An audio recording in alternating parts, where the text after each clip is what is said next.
The iron door of Maggie's Timberline diner groans open at 5:58 in the morning.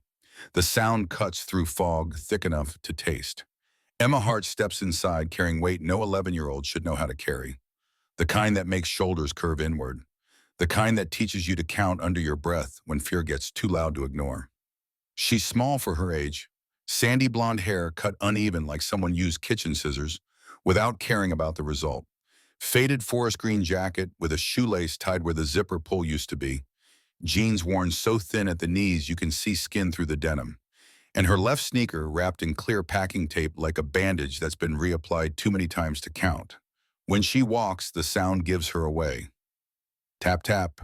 Because her left ankle isn't healed, and hiding a limp is harder than hiding fear. The diner smells like burnt bacon grease and coffee that's been sitting on the burner since 4 in the morning. Steam rises from the industrial pot behind the counter. The neon sign in the window buzzes and flickers, a mug shape in electric pink that's supposed to look welcoming, but mostly looks tired. Emma hugs a small backpack to her chest with both arms. Inside the front pocket sits an orange voice recorder. Cracked plastic. Dead battery that she replaced 3 days ago with quarters stolen from the collection plate at Pine Hollow Community Church. Not stolen. Borrowed. Because God would understand that recording the truth matters more than buying new hymnals. Her thumb finds the corner of a laminated school photo tucked in her jacket pocket. The edge has gone cloudy from being rubbed too many times. In the photo, she's smiling. That was 2 years ago, before Marcus, before the mudroom, before she learned that sometimes staying quiet keeps you safer than screaming. 16 patrons scatter across the diner's worn booths and counter stools. Early shift workers in reflective vests. A tired woman with a laptop and coffee going cold. An older couple sharing pancakes without talking. Heads down. Nobody looking for trouble. Nobody wanting to be part of someone else's emergency. And in the corner booth facing the door, 3 men in black leather vests sit quiet as headstones. Hell's Angels. The patches on their backs tell stories in thread and ink. Stories about brotherhood and roads traveled and codes most people don't understand. Emma's stomach turns, not because she thinks they'll hurt her, because she knows what adults do when they see those patches. They use them as an excuse to stop being responsible. They say things like, "That's not our business, and you should go to the police, and we don't get involved with that kind of people." She scans the room like she's searching for the safest face. The one most likely to believe an 11-year-old girl who shows up alone at dawn with a story that sounds impossible. Her eyes are pale gray blue with dark circles underneath. The kind you get from too many nights listening for footsteps. Too many mornings wondering if today's the day everything gets worse. Emma has 10 minutes, maybe less. 10 minutes before Marcus Hayes opens the mudroom door at the gray house on Birch Run Road and discovers she's gone. 10 minutes before he gets in his truck and starts looking. 10 minutes before the story he'll tell sounds more believable than the truth she's trying to speak. She counts under her breath. 1, 2, 3, 4, 5. Because counting makes the fear smaller. Makes it something she can hold instead of something that holds her. The first table looks harmless enough. Middle-aged couple in matching fleece jackets. The kind that probably have a motorhome and grandkids and vote in every election. The kind that should care about kids who need help. Emma steps close and her voice comes out thin like paper. "Excuse me. Can I use your phone? I need help." The woman's eyes flick to Emma's taped sneaker, then to the bruise on her cheek. Yellow now, but it was purple 3 days ago. Then to the leather vests in the corner, calculating, deciding, choosing comfort over complication. The couple doesn't answer. They slide their plates away and scoot deeper into their booth like Emma is a spill they don't want to touch. The man pulls out his wallet and drops cash on the table. Too much cash. Guilt money. The kind that says, "I see you, but I'm not going to do anything about it." Emma nods like this is normal. Like rejection doesn't stab. She's had practice. She backs away before they can say the words that would make it official. Before they can say no and mean it forever. She tries the counter next. The cashier has reading glasses low on her nose and a sign taped to the register. No loitering, no exceptions. Silver hair pulled back so tight it looks painful. The kind of woman who's worked this counter for 30 years and seen everything and stopped being surprised by any of it. "Ma'am," Emma's voice shakes, "please. 1 minute. I just need to make a call." The cashier's eyes do the same calculation. Taped shoe, bruise, leather vest, risk assessment. The landline sits on the wall behind her. Black rotary phone that probably hasn't been replaced since the diner opened.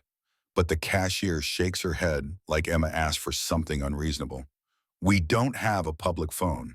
Her voice is administrative, bureaucratic, the kind that removes problems by pretending they don't exist. If you're waiting on someone, you can wait outside. Rejection, too, isn't angry. That would be easier. This is worse. This is polite erasure, the kind that says you are not my responsibility, and I have plausible deniability, and I can go home tonight without thinking about you. Emma's thumb rubs the school photo faster. The plastic is warm from her hand. She turns and nearly walks into a table where a man sits alone. County maintenance jacket, keys on the table, thermos of coffee, newspaper folded to the crossword. Sir, Emma tries again. Did you hear about somebody on the logging trail behind Harrow Lake? The man lets out a short laugh like Emma told a joke he's heard too many times. Kid, the woods got more stories than trees. You should go home. He doesn't look up from his crossword. Doesn't see Emma's face go pale. Doesn't see her hands start to shake. Because home is the last place she can go. Home is a mudroom with a lock on the outside and a thin mattress on cold concrete and the smell of mildew that clings to everything. 3 strikes, 3 tables, 3 versions of not my problem. Emma's eyes dart to the window, to the door, to the parking lot beyond where fog presses against glass like something trying to get in. Her breath comes faster. She starts counting out loud without meaning to. 1, 2, 3, 4. Then she sees them. 3 women in pressed blouses at a booth near the middle of the diner, dressed like it's Sunday even though it's Thursday. Like they're on their way to Bible study or prayer breakfast or one of those meetings where people talk about doing good while letting bad things happen as long as the bad things stay quiet. One woman wears a silver cross necklace that catches the fluorescent light when she turns her head. Emma recognizes her from Pine Hollow Community Church. Mrs. Hartwell, the one who counts the offering and organizes the bake sales and always smiles when Marcus walks Emma down the aisle to children's ministry. This has to work, Emma tells herself with the kind of desperate certainty that comes from running out of options. These are church women. They talk about Jesus and loving thy neighbor and protecting the innocent. They have to listen. They have to care. She steps up to their booth and her voice comes out stronger than she feels. Mrs. Hartwell. Please, my name is Emma Hart. I'm not lying about what happened. He's going to make me go back. The women stop mid-conversation. 3 faces turn toward Emma with expressions that shift from surprise to concern to something colder. Something that looks like judgment wearing a mask of sympathy. Who's going to make you go back, honey? The one with the cross asks. Her voice is sweet as artificial sweetener, the kind that tastes wrong if you pay attention. Emma swallows hard. Marcus Hayes. He locks me in the mudroom. He took my dad's money. He's planning to hurt me at harvest days. The words spill out too fast. Desperate. Honest. The kind of truth that should land like a bomb but instead falls like rain on pavement. Noticed then, ignored. Mrs. Hartwell's mouth tightens into a line. Another woman leans forward with her hands folded like she's about to pray, but doesn't. In this town, we don't accuse people because we're upset, sweetie. I'm not upset, Emma's voice cracks. I'm scared. The third woman shakes her head gently. The way gentle can be a knife if it's used to cut someone down. God doesn't work through motorcycle gangs, honey. And he doesn't work through lies either. You should stop repeating stories you don't understand. It's not a story. Emma's hands squeeze the backpack straps. I have proof. I have a recording. The women exchange glances, the kind that says, we've made our decision and nothing you say will change it. The kind that says we're comfortable with our version of reality and yours is too messy to consider. You need to talk to your guardian, Mrs. Hartwell says. These are serious accusations, and Mr. Hayes is a respected member of our community. He volunteers at church. He leads prayer at harvest days. Good men don't do the things you're suggesting. Rejection 4 lands different than the others. This one has weight. This one has moral authority behind it. This one says not only do we not believe you, but we think less of you for asking. Emma backs away. Her shoulders curl inward. She's trying to take up as little space as possible. trying to become invisible. The survival instinct of children who've learned that being small sometimes means being safe. Her eyes burn. She blinks hard, but a tear still slides down and catches in the yellowing bruise on her cheekbone. The salt stings. Everything stings. That's when a chair scrapes. Not loud, not dramatic, just enough to change the air pressure in the room. Just enough to make Emma look up through blurred vision. From the corner booth, one of the Hell's Angels stands. He's tall and broad, with gray threading through his beard, scar across his knuckles like he's hit things that hit back. But his eyes are calm, storm gray and steady. The kind of eyes that don't hunt for weakness, just notice it. He walks over like a wall being placed gently between a child and the world trying to crush her. He stops 2 steps away and lowers himself until he's eye level with Emma, kneeling on the diner floor in his leather vest, making himself small so she doesn't have to look up. Emma's taped sneaker makes that soft tap against the linoleum. She tries to stand still, but her whole body is shaking now. Not from cold, from the kind of fear that lives in your bones after months of learning that adults lie and systems fail, and sometimes the only person who will save you is yourself. You're shaking. The man's voice is soft, quiet enough that only Emma can hear. That's not confused. That's scared. Emma can't speak. Her throat has locked. Her hands grip the backpack so tight her knuckles go white. The man holds out an open hand, palm up, not reaching, not grabbing, just offering, an invitation instead of a demand. My road name is Anchor. His voice stays low and even. You tell me the truth, slow as you need. I'm not going anywhere. Emma stares at the open palm like it's a rope thrown into deep water, like it might be the only thing between drowning and air. Her voice comes out broken and honest and small. Please don't let him take me back. Anchor's face doesn't change much, but his jaw tightens, a muscle jumping under his beard, a latch clicking into place, the decision being made in real time. Okay, just breathe. We're going to count together. He starts counting in a voice so steady it could hold weight. 1, breathe in. 2, breathe out. 3, look at me, not the room. 4, you're safe right now. 4, in this exact moment, you're safe. 6, feel your feet on the floor. 7, you're here. 8, I hear you. 9, I believe you. 10, by 10, Emma's shoulders have dropped an inch. Not safe, not yet, but seen. And sometimes being seen is the first step towards safe. Anchor stands slowly. He gestures toward the corner booth. You want to sit down? Get something warm to drink? Emma nods because her voice still won't work. Anchor guides her to the booth. Inside seat so her back is to the wall, so she can see the door, so nobody can come up behind her. Anchor sits on the aisle side, a quiet shield. The other 2 riders shift to make space without asking questions. A mug of hot chocolate appears, steam rising. A plate of toast slides closer. Emma doesn't touch either. Hunger has trained her to be cautious, to wonder what the cost will be, to wait for the part where kindness turns into something else. Anchor doesn't push. 1 bite, then another. When you're ready, Emma takes a bite of toast. Warm, simple, butter and salt. It tastes like a memory from before. Before Marcus, before the gray house, before she learned that food can be a weapon if it's withheld long enough. Anchor pulls a small notebook from his vest pocket, the kind with spiral binding and water-stained pages. He clicks a pen, keeps his voice gentle. Name Emma, Emma Hart, age 11. I turned 11 in August. Where do you live, Emma? The gray house on Birch Run Road, near the culvert where the road floods. Anchor writes it down. His handwriting is neat, precise. The writing of someone who understands that details matter. That getting it right the first time can mean the difference between being believed and being dismissed. Who do you live with, Marcus? Hayes. And my mom, Violet Ashford. But she can't protect me. He won't let her. How long until Marcus notices you're gone? Emma's face goes pale, the color draining out like someone pulled a plug. 5 minutes, maybe less.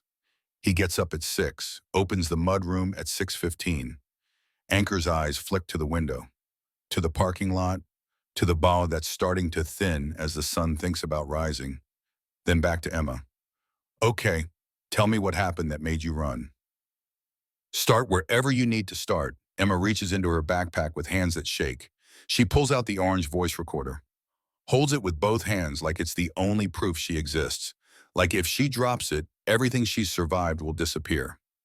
I cut a chain. 3 days ago, in the woods behind Harrow Lake, Anchor doesn't blink, doesn't interrupt, just nods once. Keep going. Emma's fingers tighten around the recorder. I heard metal dragging, like something heavy being pulled through leaves. I followed the sound because I thought maybe it was an animal in a trap. My dad used to check traps before he died. Before Marcus. Her voice is stronger now. The words finding their rhythm, finding their way out after being locked inside too long. There was a man on the ground, chained to a tree. His hands were tied behind his back. His lips were blue. He had a vest like yours, but it was muddy, covered in dirt and leaves. Emma looks at Anchor's vest, at the patches and pins, at the club symbol she doesn't fully understand but recognizes as meaning something. Belonging to something. I had a little multi-tool from my dad's old tackle box. The one Marcus hasn't found yet. The one I keep hidden in the heating vent in the mudroom. Anchor's expression doesn't change, but his hand stills on the notebook. Keep going. I started sawing at the chain. It took forever. My hands hurt. The metal was thick. But I kept going because he was dying. I could see it. The way his chest barely moved. The way his eyes were starting to go somewhere else. Emma's voice drops to almost a whisper. I cut it until it snapped. When it broke, I fell backward. That's when I twisted my ankle. She gestures to the taped sneaker, the evidence of courage and consequence mixed together. The man pushed me behind a log, told me to stay quiet. 5 seconds later, I heard a truck. Marcus's truck. The engine sound. I know that sound in my sleep. Anchor leans forward slightly. The man who was chained. Did he say anything? Emma nods. Her eyes fill but no tears fall. He said my name, like he already knew it, like he was expecting me. The air in the booth changes, gets heavier. Anchor exchanges a glance with the other two riders, something unspoken passing between them. The kind of communication that comes from years of riding together. Years of trusting each other with more than words can carry. What happened next, Anchor asks. Marcus got out of his truck. He wasn't surprised to see the man. He said, you made me walk for it, like they knew each other, like this was planned. Emma's breath shakes. The biker said, don't do this, Van. He called Marcus Van, like it was a nickname, like they have history.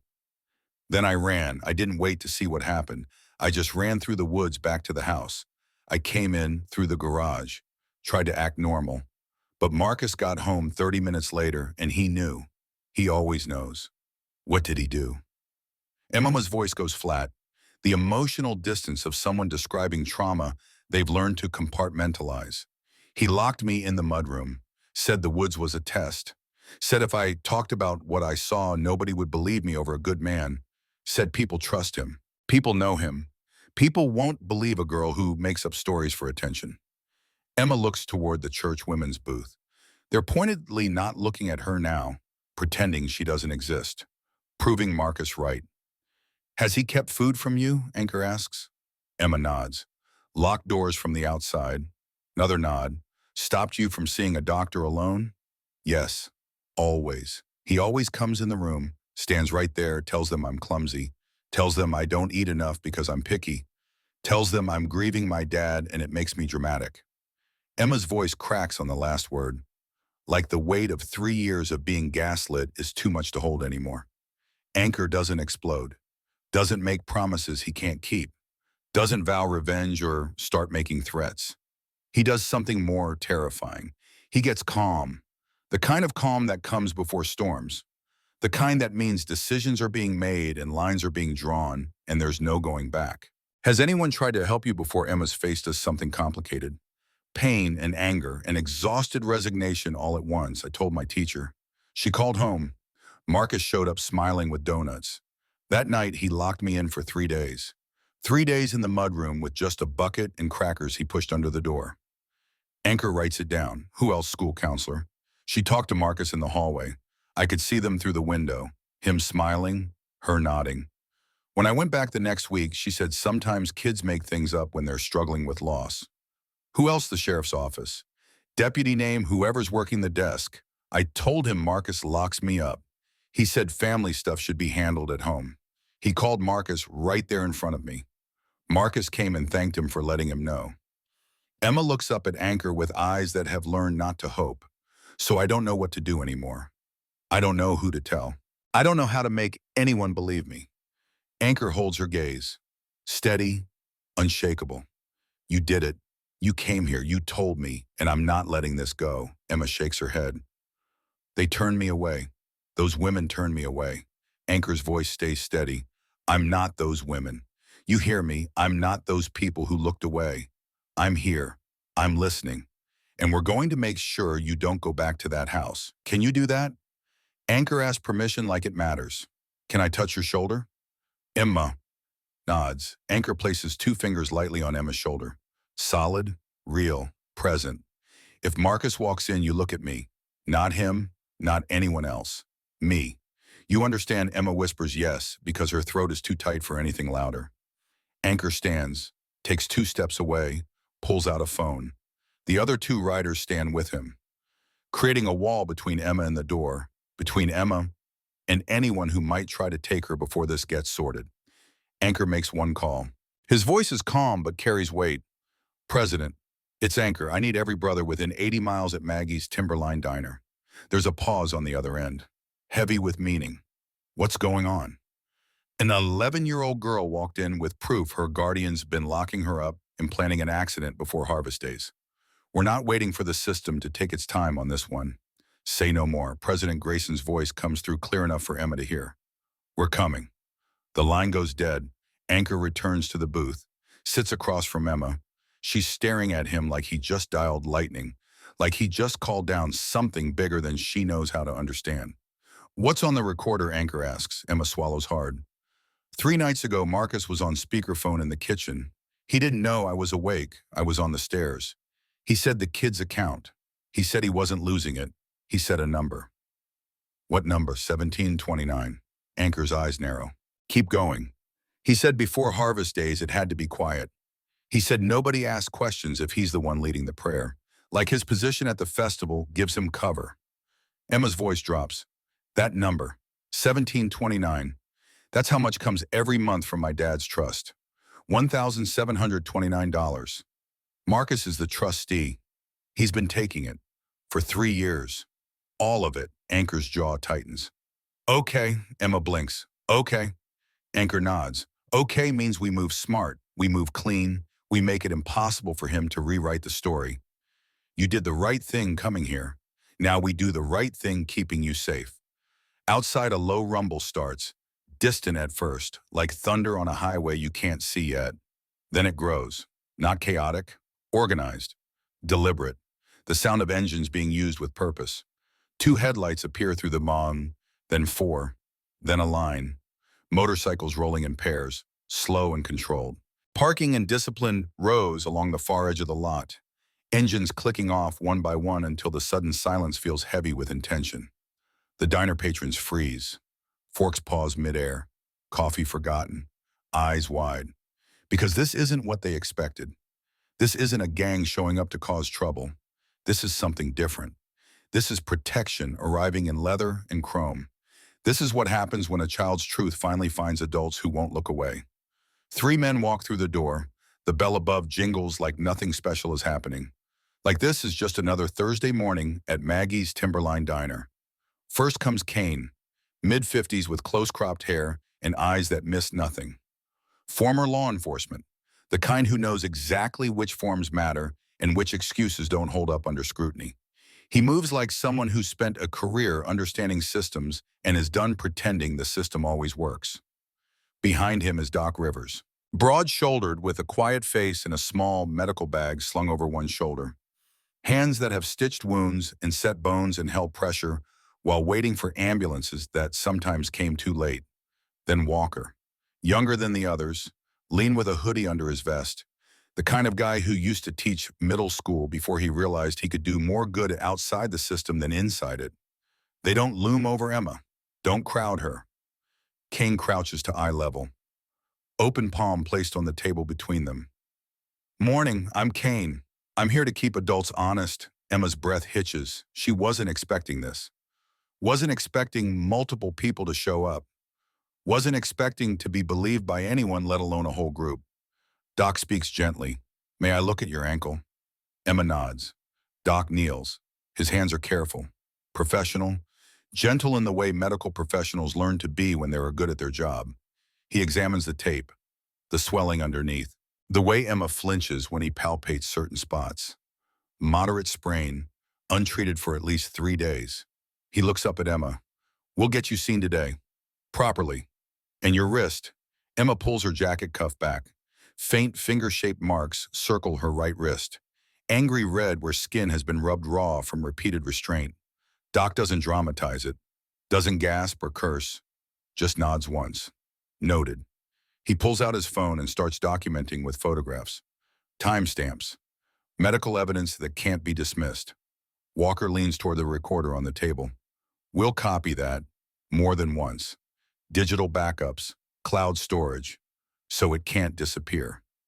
Emma hesitates, then hands it over like she's giving up her last shield, her last piece of armor. Anchor leans in close, his voice quiet enough that only Emma hears. We're not erasing you. We're backing you up, making it so your truth can't be buried. Kane pulls out his own phone. Is your mom safe? Emma's eyes flick down. He controls her, says he'll take me away if she talks, says he'll make it so she never sees me again, says he has lawyers and she has nothing. Kane's face hardens, not at Emma, at the shape of Marcus Hayes and what he's built, at the architecture of control that keeps women and children trapped while looking perfectly normal from the outside. Okay, then we protect both of you. Walker slides into the booth with the gentle patience of someone who understands frozen kids. Who knows that trauma makes time weird, makes trust impossible, makes simple things complicated? You don't have to be brave all day, just 60 seconds at a time. Emma blinks. For the first time since she walked into this diner, she doesn't feel stupid for being scared. Anchor's phone buzzes, updates rolling in. On our way, 10 out, 2 chapters behind. Holding pattern. Emma stares at the screen. How many people are coming? Anchor doesn't inflate it, doesn't perform. Enough, and then more. The door opens again. President Grayson walks in like he's done this before, even though he hasn't. 61 years old, weathered face, yellowish hair clipped short. A voice so calm it makes other people lower theirs without realizing why. He takes one look at Emma's taped sneaker, the yellowing bruise, the red marks on her wrist, the way she hugs her backpack like it can stop hands from reaching. And his face does something most people wouldn't catch unless they were looking. A micro-expression that says, I see you and what I see matters. Grayson sits down across from Emma and speaks so softly the nearest booth has to lean in to hear. Morning, daughter. You did the hardest part. You told the truth. Emma swallows hard. He's going to say I'm lying. Grayson nods once. Men like that always do. We don't argue with their story. We prove ours. He looks around the booth, at Anchor, at Kane, at Doc and Walker, at the growing number of riders filtering in through the door, standing along the walls, filling booths, taking up space, making it clear without words that this room is different now. This room has chosen a side, all in favor of doing this clean. Grayson's voice carries authority without volume. Paperwork first, protection first, truth first. For a moment, nothing. Just the neon mug buzzing in the window. Just the coffee pot gurgling behind the counter. Just the sound of Emma's breathing evening out for the first time in 3 years. Then hands rise. Anchor, Kane, Doc, Walker, every single rider in the diner. No hesitation, no debate, just solidarity. Grayson lowers his chin. Then we move. Kane steps outside into the parking lot where fog is lifting and the sky is turning from black to gray. He calls the on-call judge. His voice is professional, precise. The voice of someone who's done this before and knows exactly which words carry weight. Ex parte emergency protective custody. 11-year-old female reports false imprisonment, neglect, and threats tied to public event called Harvest Days. We have physical indicators consistent with restraint. We have recorded audio indicating imminent harm. We have witness statements. We need this order now. The judge's voice is tired but sharp. Where is the child inside with EMS and witnesses? Protected. Any reason to return is immediately dangerous. Kane glances through the glass at Emma, at the way she flinches every time the door chimes, at the way her eyes track movement, like she's waiting for the moment everything goes wrong. Yes, immediate and escalating. At 6:38 in the morning, the judge issues a 72-hour emergency custody order pending a full hearing. Kane prints it at the counter using the diner's ancient printer, sets the paper on the table in front of Emma like it weighs 10 pounds. Emma stares at the document. So I don't have to go back. Walker leans in. Not today. Not because you're lucky, because the law finally sees you. The first mission isn't about confrontation. It's about safety. 16 minutes to Pine County Clinic. Fog's thick but lifting. We go steady. Outside the parking lot has become a quiet grid of motorcycles. Engines off, chrome catching the weak morning light. Riders standing in formation. Not aggressive, just present. The kind of presence that says, we're here and we're not leaving, and anyone who wants to get to this child has to go through all of us first. The convoy rolls out like a practice drill. Bikes first with spacing tight and smooth, then an ambulance that Doc called, then a social worker's sedan, then more bikes behind, no revving, no yelling, just purpose. At the clinic, the receptionist's eyes jump to the leather vests. Her shoulders stiffen. Her hand moves toward the phone. But Anchor doesn't push forward. He steps back, palms open, speaks like a man who understands that calm is how you keep the story clean. We're here for an 11-year-old with an emergency custody order. We're not the headline. She is. Kane slides the paperwork across the counter.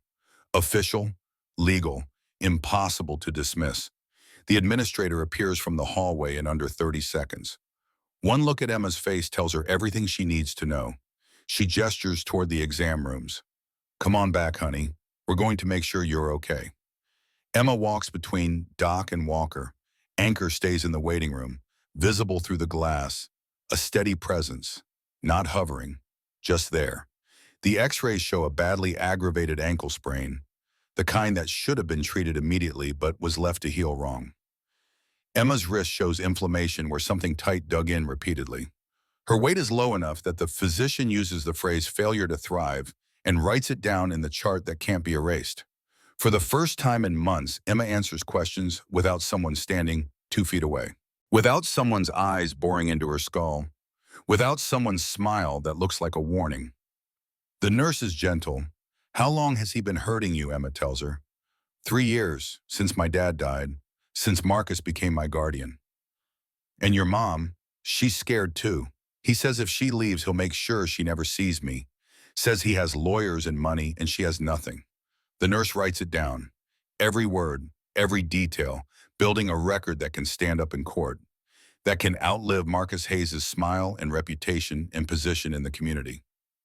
In the waiting room, Walker is cleaning the audio from the recorder, making it clear enough that every word can be understood, making it undeniable. Marcus Hayes' voice comes through scratchy but distinct. 1729. Before harvest days. No loose ends. That number isn't a code. It's money. Kane pulls public probate records on Emma's father. Restricted trust established November 2022. Principal $172,900. Monthly survivor benefits $1,729. Then Kane gets what he can through the DA's office. A partial picture of where the money went, used snowmobile, casino cash-outs, truck lift kit, dozens of withdrawals, thousands of dollars, zero spent on Emma. At 2:08 in the afternoon, Kane finally gets Sheriff Boyd on the phone. Boyd sounds polite, overworked, almost bored, the tone of someone who's heard it all and doesn't want to hear more. Sounds like a family dispute. If the child's safe, we'll circle back. Kane keeps his voice neutral. Sheriff, we have a judge-signed emergency custody order and recorded evidence of planned harm tied to a public event. There's a pause. Then Boyd says the sentence that explains 8 months of systemic failure. Hayes is a Harvest Days contractor. He's got people vouching for him. Conflict, protection, convenience. That's the final rung of the ladder. Not just a slow system, a tilted one.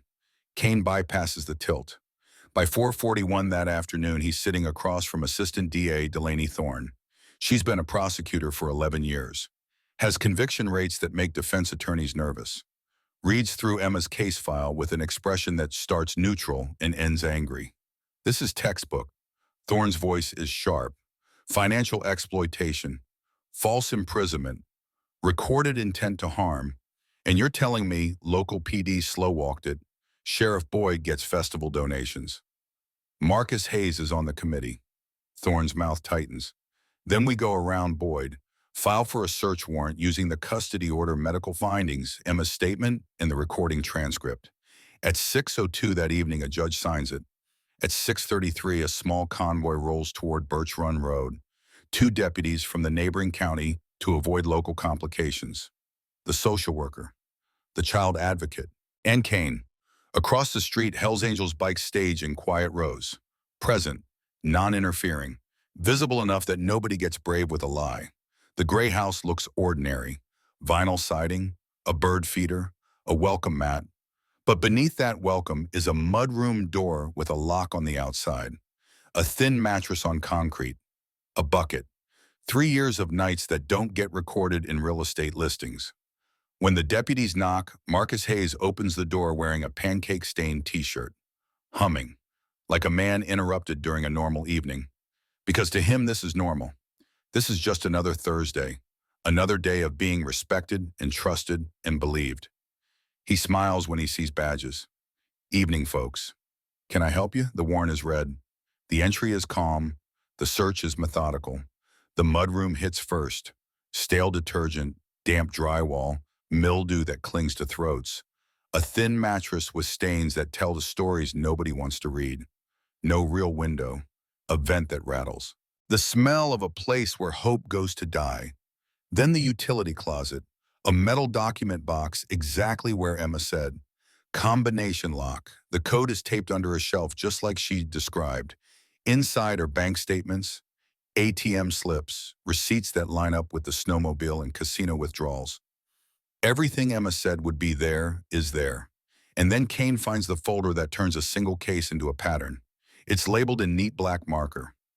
Jennifer Hayes, date of death, February 17th, 2020.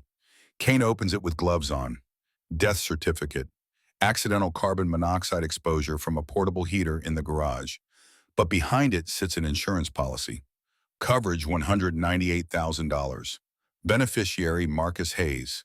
Policy increase date January 9th, 2020, 5 weeks before Jennifer died. And a payout confirmation showing the check was cut March 2020. Kane feels cold climb up his arms. Because Emma isn't just a kid in danger. She's the next obstacle in a familiar timeline. She's the next person standing between Marcus Hayes and money he thinks belongs to him. The weight of it settles over the gray house like fog. This isn't just about one girl. This is about a man who's done this before, who got away with it once and thought he could do it again. At 11:53 that night, Marcus Hayes is placed in handcuffs in his own driveway, under the porch light, still smelling like dish soap and syrup, still trying to smile like charm can rewrite reality.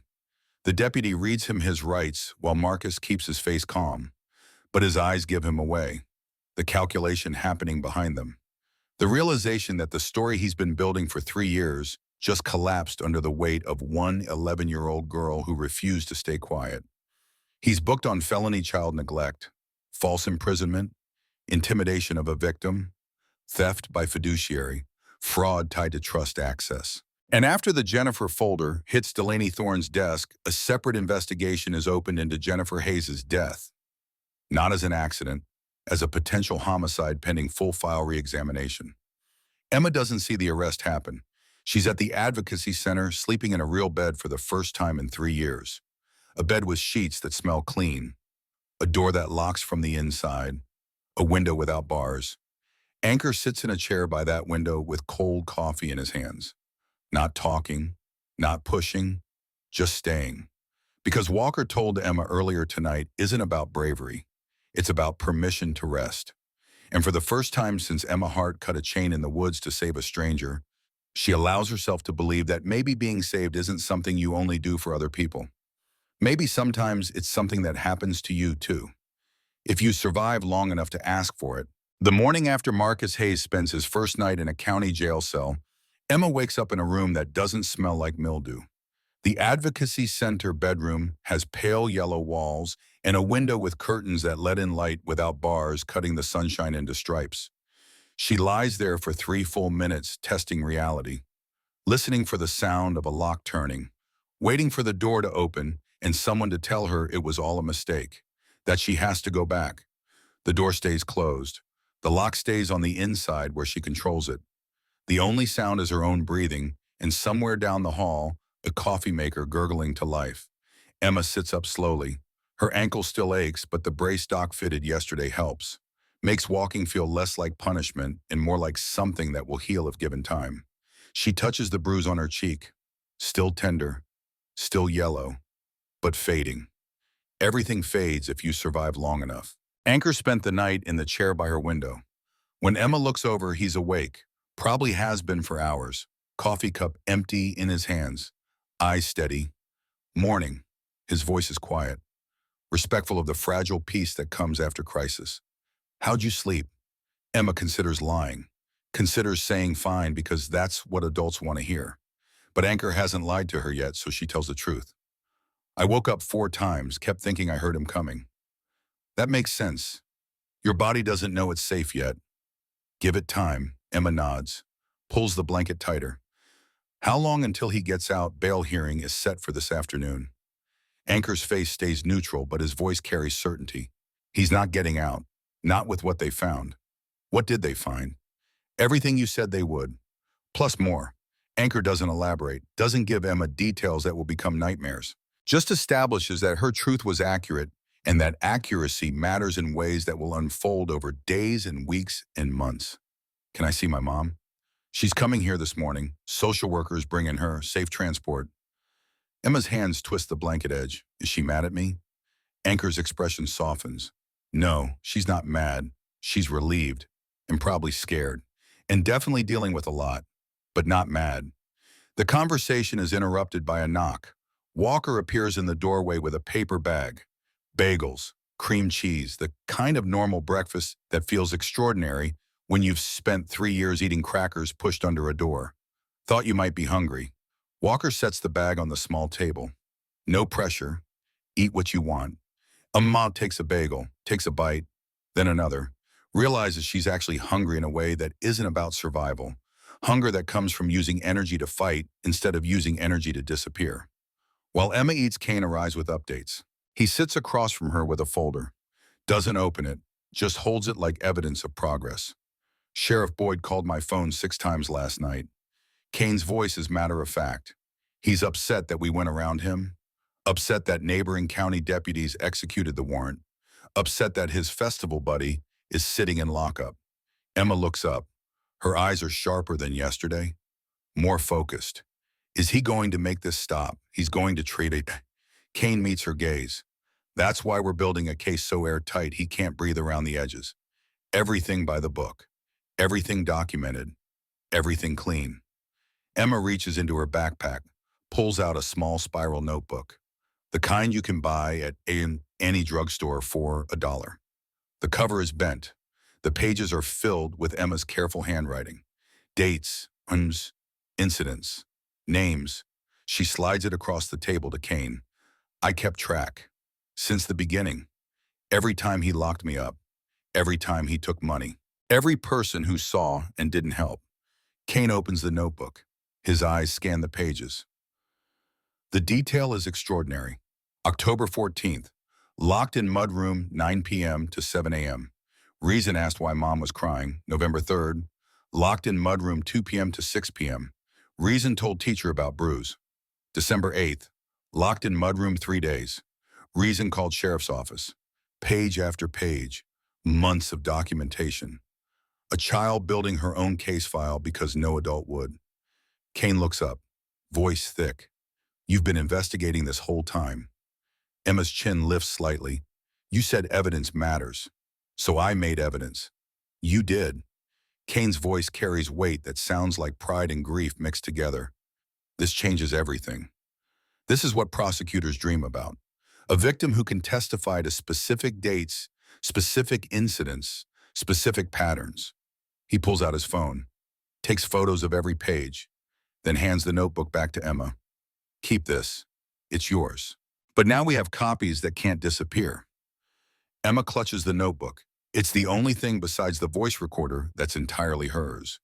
The only proof that her memory isn't lying to her. That what she survived was real and documented and witnessed by at least one person, even if that person was only herself.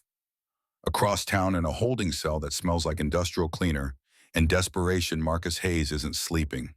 He's calculating, running through scenarios, trying to find the angle that gets him out, the story that makes him the victim, the explanation that turns a locked mudroom into tough love and a trust fund into responsible guardianship. He knows the system, knows that good men get second chances, knows that community standing counts for something, knows that a scared child's accusations can be reframed as grief or confusion or acting out. What he doesn't know yet is that Emma kept a notebook, that she documented everything with the kind of precision that destroys reasonable doubt, that she's not confused or grieving or acting out. She's methodical, strategic, and she's been building a case against him longer than he's been trying to silence her. At 9:47 in the morning, the door to the advocacy center opens and Violet Ashford walks in. She moves like someone who just climbed out of deep water, uncertain, unsteady, eyes red-rimmed and unfocused. Emma sees her from across the room and freezes. Her shoulders do that automatic thing they've learned to do, curling inward, making herself smaller, preparing for the possibility that even this reunion could be dangerous. Violet doesn't run to her daughter, doesn't overwhelm her with apologies that would make Emma responsible for her mother's feelings. She stops 3 feet away, hands at her sides, open, non-threatening. "Hi, baby." Violet's voice breaks on baby. Emma's thumb finds the school photo in her pocket, the edge that's gone cloudy from being rubbed too much. 1, 2, 3, 4. The counting is quieter now, but still there. Anchor keeps his voice low. "You're in charge of your feet. If you want to step forward, you do. If you don't, you don't." Emma takes one step, then another. Then she leans her forehead into her mother's sweater like she's checking whether this is real or another version of almost safe that will collapse. Violet's hands come up slowly, wrap around Emma carefully, like she's afraid she'll break something that's already been broken too many times. "I'm so sorry," Violet says it into Emma's hair, voice cracking. "I'm so sorry I couldn't protect you. I'm so sorry I let him keep you there. I'm so sorry." Emma doesn't say it's okay because it's not. Doesn't say she understands because she doesn't fully. But she also doesn't pull away. Sometimes being held is enough, even when forgiveness is still being built one day at a time. The social worker guides them to a private room, sits down with a folder and a gentle expression that's seen this scene play out dozens of times in dozens of variations. She lays out the next 7 days like a map. Emergency custody has been granted. Emma is in protective care. A no-contact order is filed. Marcus Hayes cannot call you, cannot approach you, cannot send messages through third parties. If he tries, it's a new criminal charge. Violet nods like she's taking notes in her head, making sure she understands the rules of this new reality. A hearing is scheduled for November 25th, 10 days from now. At that hearing, the judge will decide whether temporary custody becomes long-term, whether Emma goes home with you or stays in protective care. Violet's face crumples. "What do I have to do?" Kane steps in. His voice is professional but not unkind. "You have to demonstrate ability to protect Emma. That means safe housing. That means employment or financial stability. That means therapy to process what happened. That means cooperation with investigators." Violet looks at Emma, then back to Kane. "I'll do whatever it takes." "Good. Because Emma needs you to be strong now. Stronger than you've had to be." The social worker continues. "We're not sending you back to the house on Birch Run Road. That's evidence now. And even after it's released, you shouldn't go back there. Too many memories. Too much trauma tied to that place." "Where do I go?" Violet's voice is small, scared, the voice of someone who's been controlled so long that freedom feels like falling. President Grayson has been sitting quietly in the corner. Now he speaks. "We've arranged short-term housing, extended stay suite at North Pines Lodge. 2 weeks paid. Gives you time to figure out next steps." Violet blinks. "I can't afford that. Already handled." Grayson's voice is gentle. Advocacy Center Emergency Fund plus club donation. No strings, just a bridge to get you from crisis to stable. The tears come then, not sad tears, relief tears. The kind that happen when you realize you're not alone in the dark anymore. That there are hands reaching down to pull you up instead of pushing you further under. Emma watches her mother cry and feels something complicated. Anger that it took this long. Grief for the years they lost. But also hope. The kind that's fragile and new and might grow into something stronger if given time and safety and distance from the man who tried to extinguish it. They don't send Violet to the gray house to pack. That's how women get pulled back in. How control reasserts itself. How the story gets rewritten in real time by someone who's good at rewriting stories. Instead, Kane coordinates a safe pickup, 2 deputies from the neighboring county, the social worker, an advocate, and scribe who volunteered because sometimes you need a witness who writes everything down so nobody can pretend later that it happened differently. Anchor doesn't go inside. He stays on the porch, visible through the window. Calm as a fence post, present without pressure. They pack what matters. Emma's school backpack, a small box of photos from before Marcus. Violet's medications and documents Marcus kept locked in the desk, a zippered folder of papers proving Emma exists. Birth certificate, social security card, immunization records. All the things required to prove you're real in systems that run on paperwork. Scribe photographs the mudroom lock, the outside latch that turns a door into a cage, the bucket in the corner, the thin mattress with its stains. Not for drama, for court. The kind of evidence that makes juries uncomfortable because discomfort is sometimes the only thing that penetrates carefully constructed denial. By afternoon, Violet and Emma are checked into the extended stay suite, room 214, 2 beds, a kitchenette, a bathroom with a door that locks, windows that open, the smell of industrial carpet cleaner instead of mildew. Emma sits on the bed closer to the door, old habits. Violet takes the one by the window. They don't talk much. Sometimes silence is what healing sounds like in the beginning. While Emma and Violet are learning how to be a family again, outside Marcus's shadow, Kane is 3 miles away, making phone calls that will determine whether this case becomes justice or just another story about a system that tried. He gets Delaney Thorne on the line. The assistant district attorney has a reputation for being relentless, for building cases that don't fall apart under cross-examination, for believing victims even when it's inconvenient. Tell me about Jennifer Hayes. Kane's voice is steady. Thorne shuffles papers. Died February 2020. Carbon monoxide poisoning. Portable heater malfunctioned in the garage. She was out there doing laundry. Heating element supposedly cracked. Gas accumulated. She passed out. Died before anyone found her. Supposedly. Kane catches the word. You have doubts. I have questions. Thorne's voice sharpens. The heater was new. 3 weeks old. No reason for a heating element to crack that fast. And Marcus increased her life insurance policy 5 weeks before she died. Doubled the payout. How much? From $98,000 to $198,000. Beneficiary was Marcus. They'd been married 11 months. Kane is quiet for a beat. He married her for the payout. That's what I think. Thorne agrees. But the investigation was closed fast. Sheriff Boyd signed off. Medical examiner ruled it accidental. Case file barely has 20 pages. Nobody looked deeper because, why would you? She was a woman who died in an accident. Marcus was the grieving husband. He played the part well. Can you reopen it? Already started. I pulled the original file this morning.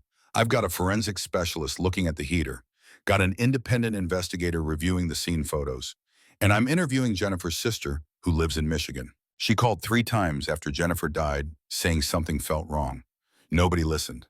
They're listening now. Kane's voice carries satisfaction. Emma connected the pattern before we did. She saw the Jennifer folder and said, he's done this before. Smart kid. Smart kid who shouldn't have had to be that smart.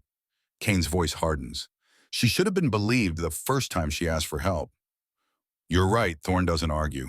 But she's believed now, and we're going to make sure Marcus Hayes doesn't get a chance to do this to anyone else. The bail hearing happens at 3 that afternoon. Marcus walks into the courtroom wearing an orange jumpsuit that doesn't match his carefully constructed image of respectability. His lawyer is expensive, well-dressed, the kind who takes cases for men who can pay enough to make moral questions irrelevant. The prosecutor lays out the charges: felony child neglect, false imprisonment, intimidation of a victim, theft by fiduciary, fraud. And the kicker, potential homicide charges pending investigation into Jennifer Hayes' death. The lawyer argues that Marcus is a pillar of the community, volunteers at church, coordinates harvest days, has no prior criminal record, is not a flight risk, requests reasonable bail. Delaney Thorne stands. She's wearing a suit that means business, hair pulled back, expression that says, "I've heard this speech before, and it doesn't impress me." Your Honor, the defendant had an 11-year-old child locked in a mudroom with a bucket for sanitation. He controlled access to food, water, medical care, and basic human dignity. He recorded himself discussing plans to make her disappear during a public festival. He systematically withdrew funds from a trust established for her welfare. And evidence suggests he may have murdered his previous wife for insurance money using a similar pattern of grooming and financial exploitation. The courtroom is silent. That particular silence that happens when facts land too heavy to deflect. This is not a pillar of the community. Thorne's voice cuts. This is a predator who used community standing as camouflage. He is absolutely a flight risk because he has resources and a pattern of disappearing accountability. The state requests $750,000 finder surety with strict no-contact provisions. The judge doesn't deliberate long. Bail is set at $750, cash or surety. No contact with Emma Hart, Violet, Ashford Advocacy Center staff, or any witnesses in the case. Electronic monitoring if bail is posted. Surrender of passport. Marcus's face stays calm, but his eyes give away the calculation. $750,000 is possible but complicated. It means liquidating assets, calling in favors. And even then it comes with an ankle monitor and restrictions that make running difficult. His lawyer assures him they'll work on it. But work on it means days, not hours. Days that Marcus will spend in his cell thinking about how an 11-year-old girl with a voice recorder and a notebook destroyed 3 years of careful construction. That evening, Emma and Violet are eating takeout Chinese food in their extended stay suite when there's a knock. Emma tenses, old reflexes. Violet stands, looks through the peephole, opens the door to reveal Walker carrying a plastic bag. Brought something for Emma. Walker's voice is gentle. He hands over the bum. Inside is a new pair of sneakers. Not expensive, just clean, whole, no tape required. Emma stares at them, then at her taped left sneaker, the one that's been tapping across floors for 3 days. Evidence of injury, evidence of courage, evidence of survival. You don't have to wear them yet, Walker says. But when you're ready, they're here. Emma nods, doesn't put them on, sets them beside the bed, because the taped sneaker still means something, still reminds her that she made it this far, that she cut a chain and ran and asked for help and survived the asking. Later that night, Emma can't sleep again, not because she's scared, because her brain won't stop moving, won't stop replaying, won't stop calculating what comes next. She gets up, walks to the window, looks out at the parking lot where moths circle the streetlights, and nothing threatens her. Violet is asleep in the other bed, breathing steady, free in ways she hasn't been free in years. Emma pulls out her notebook, opens to a blank page, starts writing. Not documentation this time, questions, things she needs to know, things she needs to understand. Why did the biker in the woods know my name? Why did Marcus chain him there? What was the test he mentioned? Did Marcus want me to find him? The questions spiral, connect, form a pattern. Emma can feel but can't quite see yet. She writes until her hand cramps, until the act of writing makes the questions smaller, more manageable, less likely to consume her. When she finally sleeps, it's after 2 in the morning. And for the first time in 3 years, she doesn't dream about locked doors. She dreams about chains breaking, about metal snapping under a multi-tool wielded by bleeding hands, about the moment when restraint becomes freedom because someone refused to stop cutting. The next morning brings community witnesses, the kind that guilt finally loosened, the kind who saw things and said nothing and now have to live with the weight of that silence. Irene Caldwell is first, 70 years old, lives 2 doors down from the gray house. She sits across from Scribe in the Advocacy Center conference room with tissues balled in her hands. I heard the latch. Irene's voice shakes. Wednesdays usually. Sometimes Sunday afternoons after church. The sound of metal clicking, a lock turning, and then nothing for hours. What did you do? Scribe's pen is steady on paper. Nothing. Irene's face crumples. I told myself it was discipline. I told myself parents have a right to raise their children how they see fit. I told myself it wasn't my business. Did you ever hear Emma? Yes. Irene wipes her eyes. I heard her crying. Quiet. Like she knew being loud would make it worse. Like she'd learned to cry in a way that wouldn't bring more punishment. How many times? Too many. Irene looks at her hands. Too many times to count. Too many times to pretend I didn't know. Why didn't you call? I did. Once. Last year. A deputy came when Marcus was at work. Knocked. Nobody answered because Emma was locked inside and couldn't get to the door. Deputy left. Wrote it up as unfounded. Irene's voice drops to a whisper. After that, I convinced myself someone smarter would handle it. Someone with authority. Someone who knew what they were doing. But nobody did. Nobody handled it. And I just kept hearing that latch. Scribe documents every word, dates she remembers, times she heard crying, the one call she made, the deputy who came, the report that said unfounded when it should have said investigate further. This isn't to make you feel better. Scribe's voice is blunt. This is so Emma knows she wasn't invisible, that people saw that the failure wasn't hers. Irene nods, understands, takes her guilt and turns it into testimony. The second witness is Eliza Hartwell, 57, church treasurer, the one with the silver cross necklace who turned Emma away at the diner. She sits in the same chair Irene vacated, hands twisting together, face pale. I saw her every Sunday. Eliza's voice is thin, same faded jacket, same taped sneaker, bruises that changed color like a calendar. Purple one week, yellow the next, green the week after. Did you ask about them? Once, Eliza meets Scribe's eyes briefly, then looks away. After men's breakfast, I saw Marcus walking Emma to children's ministry. Her wrist had marks. I asked if she was okay. What did Marcus say? He smiled, said Emma was clumsy, said she's still grieving her father and sometimes she acts out, said he's doing his best, but it's hard raising a child alone. And you believed him. Eliza's voice breaks. I wanted to believe him because not believing meant I had to do something, and doing something meant conflict, meant questioning a man everyone respected, meant maybe being wrong and causing trouble for nothing. But you weren't wrong, no. Liza wipes her face. I wasn't wrong. I was just comfortable. And my comfort cost Emma 3 years of hell. Scribe writes it down. Every word, building a picture of systemic failure, of adults who chose comfort over courage, of a community that protected its image instead of its children. Why come forward now, Scribe asks. Because she did it herself. Eliza's voice hardens with something that might be shame or might be determination. An 11-year-old girl did what all of us adults couldn't. She gathered evidence. She asked for help. She refused to disappear. The least I can do is tell the truth now that someone's finally listening. The witnesses keep coming. Sterling Webb, 73, retired electrician who wired the Harvest Days barn for 20 years. He sits with his hands folded, face weathered, eyes that have seen too much and missed too much at the same time.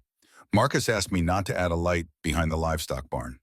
Sterling's voice is gravelly, said it would ruin ambiance. But there's no ambiance back there. It's just a dark corner where nothing should be happening unsupervised. Did you add the light? No. Sterling looks down. I didn't want trouble, didn't want to make waves. Marcus was on the festival committee. I was just the electrician. I told myself it wasn't my job to question layout decisions. Do you think Marcus was planning to use that dark corner? Yes. Sterling's voice is flat. I think he was planning to make Emma disappear back there during the festival chaos. Make it look like she wandered off. Got lost. Tragic accident. No cameras, no witnesses. Just a grieving guardian and a community that would rally around him. You kept the route map. Scribe notes. I did. Sterling pulls folded paper from his pocket. Because something felt wrong. I couldn't name it, but I felt it.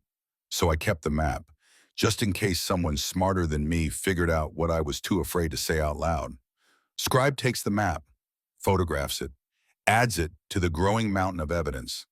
The dark corner, the lack of cameras, The deliberate gap in security, the geography of planned violence. By the end of the day, Kane has witness statements from 6 people. 6 adults who saw pieces of the truth and said nothing. 6 testimonies that will corroborate Emma's story, that will make it impossible for Marcus's lawyer to claim she's making it up or exaggerating or confused. That evening, President Grayson calls a meeting, not at the Advocacy Center, not at the extended stay suite.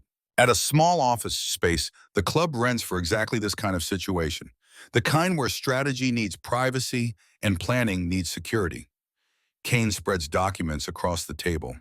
Medical reports, witness statements, financial records, the Jennifer Hayes folder, Emma's notebook, the voice recording, the route map showing the dark corner.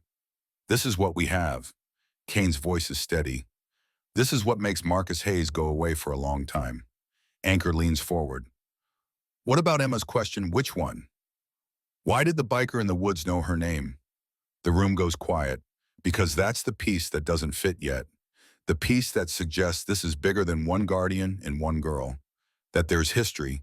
Bahama Emma doesn't know. Connection she hasn't been told. Kane looks at Anchor. You think Marcus was sending a message? Anchor nods. I think Marcus chained one of ours and left him where Emma would find him. I think he was testing her, seeing if she'd help, seeing if she'd run to us, setting up a reason to lock her down harder before harvest days. Why would he care if she came to us? Because we're the threat he can't control. Anchor's voice is certain. He can control the sheriff, can control the church, can control the school and the social workers in the community. But he can't control us, can't predict us, can't buy us or shame us or make us look away. So he tried to discredit us before Emma ever got to us. Kane follows the logic by staging a scene that made it look like we were part of the problem. Exactly. Anchor agrees. But Emma didn't run to him scared of us. She ran to us scared of him. And that broke his whole plan. Who was the biker, Walker asks. We're working on it, Anchor says. But whoever he is, he's alive because Emma cut that chain. And Marcus is in lockup partially because that biker made it back and told us to watch for a girl who might need help. The room absorbs this, the circular protection. The way Emma's courage 3 days ago set up the possibility of her rescue today. The way one act of bravery compounds into others. What's next, Doc asks. Next is the custody hearing. Kane taps the calendar. November 25th, 10 days. We need Violet stable, need Emma prepared to testify if required, need every witness ready, need the Jennifer investigation advanced enough that it can be introduced as evidence of pattern. 10 days, Grayson repeats. Then we make sure a judge sees what we see, that Emma's not safe with Marcus, that Violet can be safe if given support, that this family deserves a chance to heal without the man who broke them. The meeting ends with assignments. Kane will coordinate with Delaney Thorne. Doc will make sure Emma's medical follow-ups happen. Walker will work with Emma on testimony preparation. Anchor will maintain security at the extended stay suite. Scribe will continue documenting everything. And Emma, unaware that she's the center of this careful coordination, sits in her temporary room, writing more questions in her notebook, building her own understanding one word at a time, refusing to be passive even in her own rescue, because Emma Hart didn't cut a chain in the woods to be saved quietly. She cut it to prove that even small hands can break restraints if they refuse to stop trying, that even young voices can speak truth if they refuse to be silenced, that even children can investigate their own cases if the adults around them won't. The taped sneaker sits beside her bed, evidence and symbol and reminder. The new sneakers sit beside it, future and possibility and choice. Emma will wear the new ones eventually, when she's ready, when the tap-tap has served its purpose, when the story of survival becomes the foundation for the story of recovery. But not yet, not tonight. Tonight, she writes, plans, prepares for the custody hearing that will determine whether her mother gets a second chance, whether Emma gets a childhood that doesn't involve locked doors and hunger and counting to survive fear. Tomorrow will bring more witnesses, more evidence, more pieces of the case that's being built around Marcus Hayes like walls he can't charm his way through. But tonight Emma rests, knowing that for once adults are working while she sleeps. That protection isn't something she has to earn or beg for. That being believed is becoming normal instead of miraculous.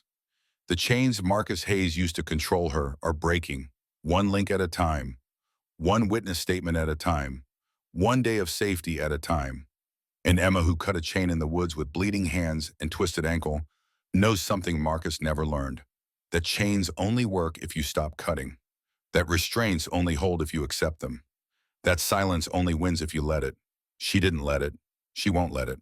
And 10 days from now, a judge will have to decide whether a man who locks children in mudrooms deserves the benefit of doubt or whether an 11-year-old girl with a notebook and a voice recorder deserves justice. Emma knows which way that decision should go. Now she just has to make sure everyone else knows it too. 10 days can feel like 10 years when you're waiting for a judge to decide your future. Emma learns this truth during the stretch between Marcus's arrest and the custody hearing scheduled for November 25th. The calendar on the Advocacy Center wall becomes something she checks compulsively. Counting down, counting up, counting sideways when the anxiety makes linear time feel impossible. Violet gets a job during those 10 days. Part-time receptionist at a dental office on the east side of Pine County. 24 hours a week. Predictable schedule. Benefits pending after 90 days. The office manager is a woman named Ruth who asks one question during the interview. Can you show up and be kind to people who are scared? Violet says yes, because those are the only two things she knows how to do anymore. Show up, be kind, survive one shift at a time. The Hells Angels help Violet find an apartment, not charity, strategy, because the judge will want to see stable housing.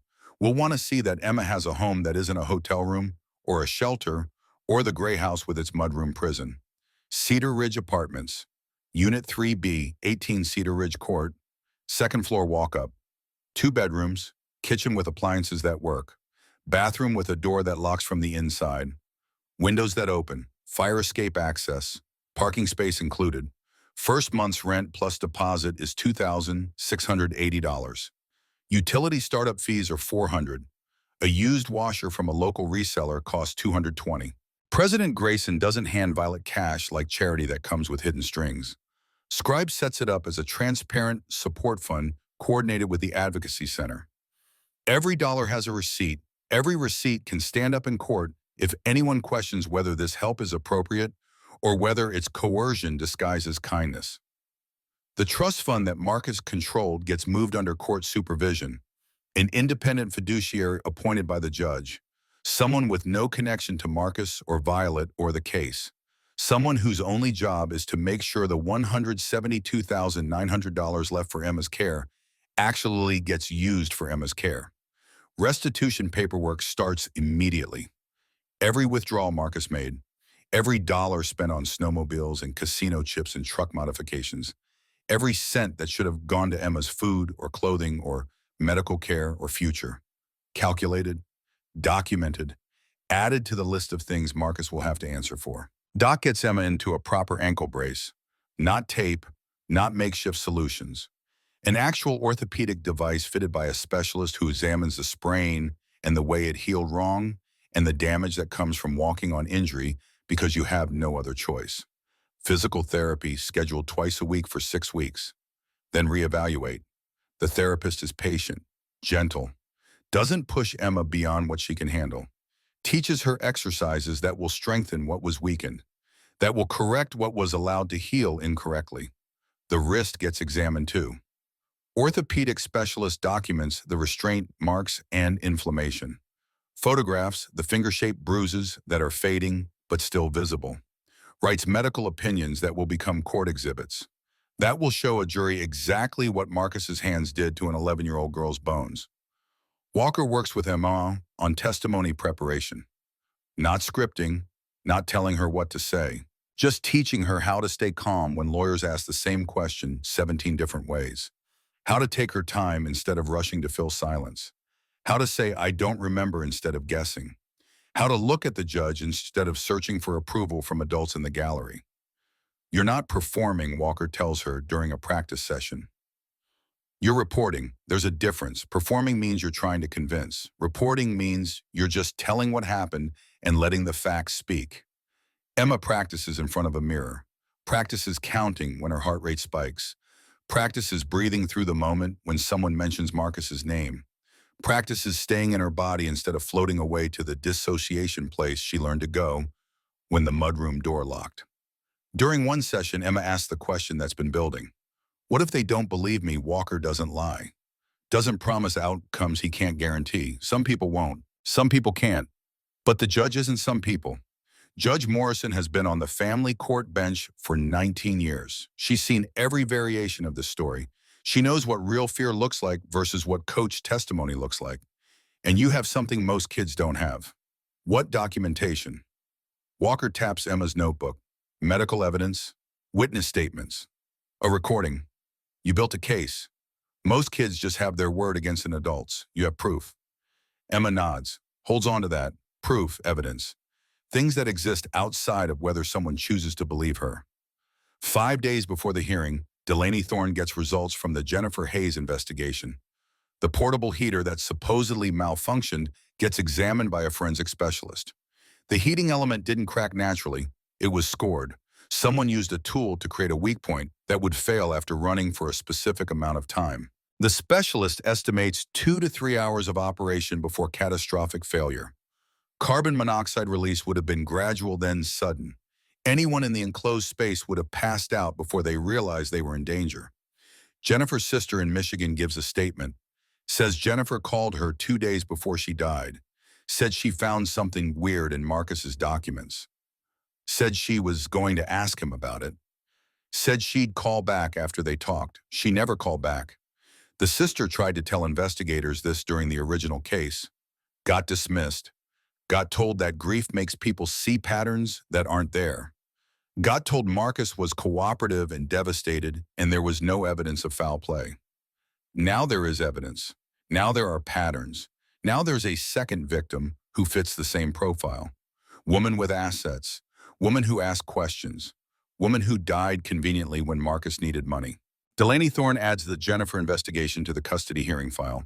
Not as proof of murder yet. That trial will come later, but as proof of pattern.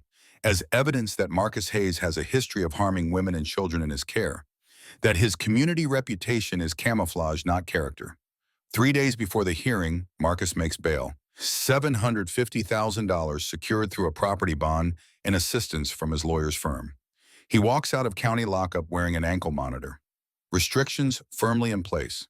No contact with Emma or Violet. No leaving Pine County. No unsupervised time with minors. Daily check-ins with pretrial services. He gets in a car with his lawyer, and the first thing he does is smile. The smile that's gotten him through every tight spot. The smile that says this is all a misunderstanding, and soon everyone will realize they overreacted. What he doesn't know is that Emma expected this, prepared for it. When Anchor tells her Marcus is out, she doesn't panic, doesn't regress, just asks one question. Is the ankle monitor real, or can he take it off? It's real. Tamper-proof. If he cuts it or leaves his designated zone, we know immediately. Emma nods. Okay then, he's out, but he's still in a cage. Just a bigger one. Anchor looks at her with something that might be pride. You're thinking like an investigator. I've been thinking like an investigator for 3 years. Emma's voice is matter of fact. I just didn't have anyone to give the evidence to until now. The night before the custody hearing, Emma can't sleep. Not from fear, from anticipation. The difference matters. Fear is about what might be taken from you. Anticipation is about what might be given back. She sits by the window of the apartment in Unit 3B, the one that's starting to feel like home, even though she's only been here 4 days. Violet is asleep in the other bedroom. The sound of her mother's breathing is still new enough to feel precious, still rare enough to feel like something that could disappear. Emma pulls out her notebook, opens to a blank page, writes not questions this time, but observations. Tomorrow a judge decides if I'm safe. Tomorrow people I've never met will decide if my mother can protect me. Tomorrow my whole future gets determined by whether adults finally choose to see what they should have seen 3 years ago. But I already know I'm safe.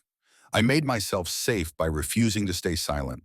I made myself safe by cutting a chain and running and asking and refusing to accept no as a final answer. Tomorrow isn't about whether I deserve safety. Tomorrow is about whether the system catches up to what I already know. That Marcus Hayes doesn't deserve access to me or my mother or my father's money or the benefit of anyone's doubt ever again. She closes the notebook, puts on the new sneakers Walker brought. They fit. They're comfortable. They don't tap when she walks. But the taped sneakers stay in the closet. Evidence, symbol, reminder of what she survived and how she survived it. The morning of November 25th starts quiet. Emma wakes at 5:30 even though the hearing isn't until 10. Violet makes breakfast. Scrambled eggs, toast, orange juice. The kind of normal that still feels extraordinary. They don't talk much. Sometimes silence is what love sounds like when words are too small for what needs to be expressed. At 7:45, there's a knock. Anchor on the other side with Kane and Walker, ready to escort them to the courthouse, ready to make sure the journey from apartment to justice is protected. "You ready?" Anchor asks Emma. Emma nods. "I've been ready." They walk to the parking lot. Emma expects to see a few bikes, maybe the three riders who've been constant, maybe President Grayson. What she sees stops her mid-step. The rumble started distant, so low it was felt more than heard, a vibration in the chest, in the ground, in the air itself. Then it grew, not chaotic, organized, deliberate. The sound of justice arriving in leather and chrome. Motorcycles roll in from three directions, filling the parking lot, spilling into the street, lining up in disciplined rows that stretch further than Emma can see. 2 bikes, 4 bikes, 20 bikes, 50 bikes, 100 bikes. More keep coming. The engines cut off in waves, precise, coordinated, until the silence that follows is heavier than the thunder that preceded it, until nearly 1,000 motorcycles sit quiet and waiting. Emma's mouth opens, but no words come. Violet's hand finds Emma's shoulder, squeezes, because sometimes the only response to overwhelming support is overwhelmed silence. President Grayson approaches. His face is calm, but his eyes carry weight. All these brothers and sisters. He gestures to the assembled riders. They heard about a child who needs safe passage to a courthouse. They came because that's what family does. Emma finds her voice. It comes out smaller than she wants, but stronger than she expects. "I don't understand. Why would they do this for me?" Grayson kneels, eye level. "Because what happened to you matters. Because children deserve adults who show up. Because sometimes 1,000 bikes is what it takes to tell a judge and a community and a system that we're watching and we're not looking away." Anchor adds quietly, "And because you cut a chain to save one of ours, now we're making sure nobody chains you again." The convoy forms with precision, bikes ahead, bikes behind, Emma and Violet in a car in the center, protected, visible, accompanied by a statement that doesn't need words. They roll toward Pine County Courthouse at exactly the speed limit. No revving, no noise, just presence. The kind that makes people on sidewalks stop and watch. The kind that makes other drivers pull over not from fear but from recognition that something important is happening. News cameras are already at the courthouse. Local stations, regional. Someone tipped them off. Or maybe the rumble was impossible to ignore. The footage will show nearly 1,000 motorcycles parking in organized rows across the courthouse, overflow lots, and surrounding streets. We'll show riders cutting engines in synchronized waves. We'll show silence that feels louder than shouting. President Grayson steps in front of the cameras. Hands visible, voice gentle. The voice of someone who understands that this moment is being recorded and will be played back and must be shaped correctly.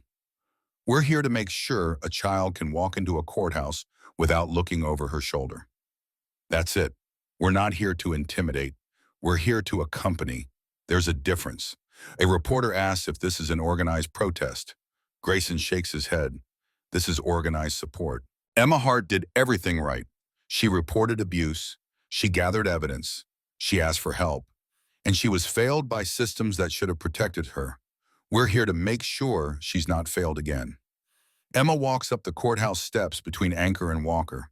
She's wearing clothes that fit, the ankle brace under her jeans, the new sneakers that don't tap, a jacket that isn't held together with shoelaces. But she's carrying her backpack, the one with the notebook and the voice recorder, the evidence she built herself. When she reaches the top step, she stops, turns around, looks at the 1,000 bikes and the riders standing beside them, at the community that formed around her, not because she was perfect or easy or convenient, but because she was a child who needed protecting. Thank you. Emma's voice isn't loud, but the microphones catch it. Thank you for believing me.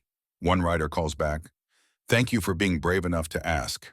The courtroom is smaller than Emma expected. Wood paneling, high ceilings, rows of benches. The judge's bench elevated so Judge Morrison looks down on everyone. A reminder that in this room her authority is absolute. Emma sits between Violet and the advocate assigned to her case. Kane and Delaney Thorne are at the prosecutor's table. Marcus sits across the aisle with his expensive lawyer. He's wearing a suit, hair combed, face calm, playing the part of the wrongly accused. When Marcus's eyes find Emma, she doesn't look away, doesn't flinch, doesn't count. Just meets his gaze and holds it until he's the one who looks elsewhere. Small victories. Walker called them during preparation. Moments that prove to yourself you're not powerless anymore. Judge Morrison enters. Everyone stands. The bailiff calls the court to order. The hearing begins with procedural efficiency. Motions filed, responses noted. Evidence entered into record. Then the testimony starts. Kane calls Emma to the stand. She walks forward with the advocate beside her, gets sworn in, takes the seat, looks at the judge, not at Marcus or his lawyer, or anyone whose opinion might shake her. Judge Morrison's voice is kind without being condescending. Emma, I know this is hard. Take your time. If you need a break, you tell me. Okay. Emma nods. Okay. Kane starts gentle. Can you tell us where you lived before November 15th, the gray house on Birch Run Road, with Marcus Hayes and my mother Violet Ashford? How long did you live there? 3 years, since my father died. Can you describe a typical week in that house? Emma takes a breath, pulls from the notebook she memorized. Mondays, Marcus worked late. I made dinner. If I cooked wrong or didn't clean right, he'd lock me in the mudroom overnight. Tuesdays were school. If a teacher asked about bruises, Marcus would be waiting after with a story ready. Wednesdays, he locked me in from 9 until morning as punishment for existing. Thursdays were his volunteer nights. He'd leave me alone, but the doors were locked from outside. Fridays, he'd go through my backpack, looking for evidence I'd talked. Weekends were church and chores and walking on eggshells. Did you ever try to get help? Yes, multiple times. What happened when you tried? Emma's voice stays steady. I told my teacher. She called home. Marcus brought donuts and smiled. That night, I spent 3 days in the mudroom. I told the school counselor. She talked to Marcus in the hallway. She told me grief makes kids dramatic. I went to the sheriff's office. The deputy called Marcus right in front of me. Marcus thanked him for letting him know. Each failure landing like evidence. Each adult betrayal documented. Why do you think people didn't believe you? Emma looks at Judge Morrison. Because Marcus is good at pretending. Because adults believe other adults over kids. Because it's easier to think I'm confused than to admit that a respected community member is dangerous. Kane introduces the notebook, the voice recording, the medical reports, the witness statements, piece by piece building a case that doesn't rely on believing Emma because who she is, but on believing Emma because of what she proved. Marcus's lawyer gets his turn. He's smooth, professional, the kind of cross-examination designed to find cracks in testimony, to make Emma doubt herself, to make her look unreliable. Isn't it true you were grieving your father? Yes. And grief can make people see things that aren't there. I didn't see things that aren't there. I documented things that are there. Emma's voice is firm. I have dates, times, medical records, a recording, witnesses. My grief didn't create evidence. It motivated me to gather it. The lawyer tries another angle.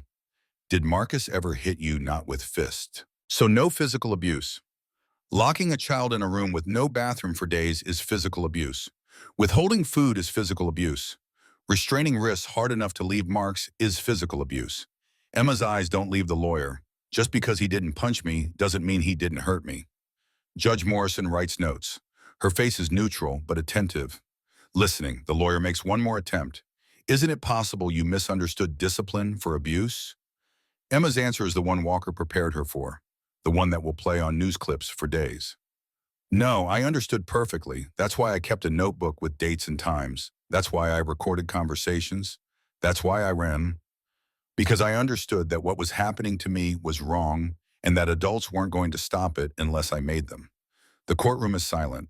That kind of silence that says a child just taught adults something they should have already known. Witness testimony follows. Irene Caldwell crying through her statement about the latch and the quiet crying. Eliza Hartwell's admission that she chose comfort over courage. Sterling Webb's explanation about the dark corner and the Harvest Days plan. Doc presents medical findings. The ankle sprain left untreated, the wrist inflammation from restraints, the failure to thrive diagnosis. Evidence that doesn't rely on memory or interpretation, just bones and tissue and the story they tell.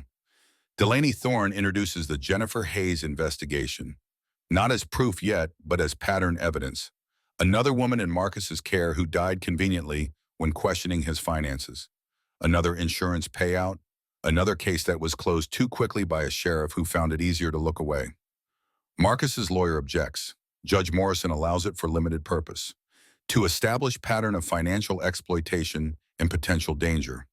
When all the evidence has been presented, Judge Morrison calls a recess. 1 hour while she reviews documents and considers testimony. Emma and Violet wait in a small conference room. Anchor stands outside the door. Walker brings water and crackers. Nobody talks about what might happen if the decision goes wrong. Nobody wants to manifest that possibility into reality.